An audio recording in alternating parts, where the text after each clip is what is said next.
Baie mense het 'n tweede kans gekry in lewe. Ek dink ek het nommer 3, 4, 5 gehad, maar op my 5de kans, 31 Augustus 2008, het ek by die huis aangekom waar ek by die deur ingekom het waar 'n rower ingekom het en my wou doodmaak. Hy het my geskiet.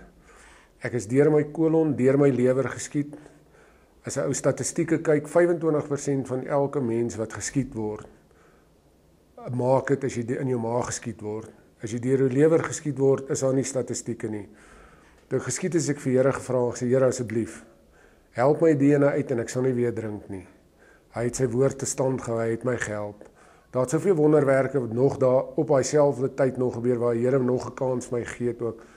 Is die swart het die pistool na my kop toe opgetrek, want toe na te geskiet het, toe kyk ek om in die oë, waar hy die pistool na my kop toe gemik het, hy die sneller getrek, ek het net daai klik geluid gehoor.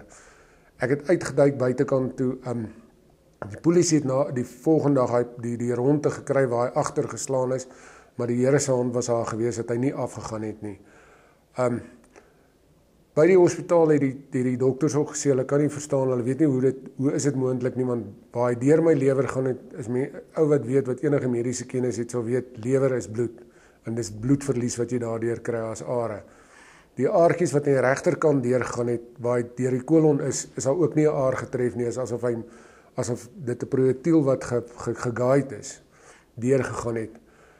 Nog 'n wonderwerk wat gebeur het terwyl ek ingekom by die deur, wat die Here my ook gehelp het, toe hy vir my vra, toe hy sê, where's the money? Toe sê ek vir hom, relax, waar ek draai, toe hy skoot trek, as ek nie gedraai het nie, sou hy my rug afgeskiet het, dan sou ek verlam gewees het.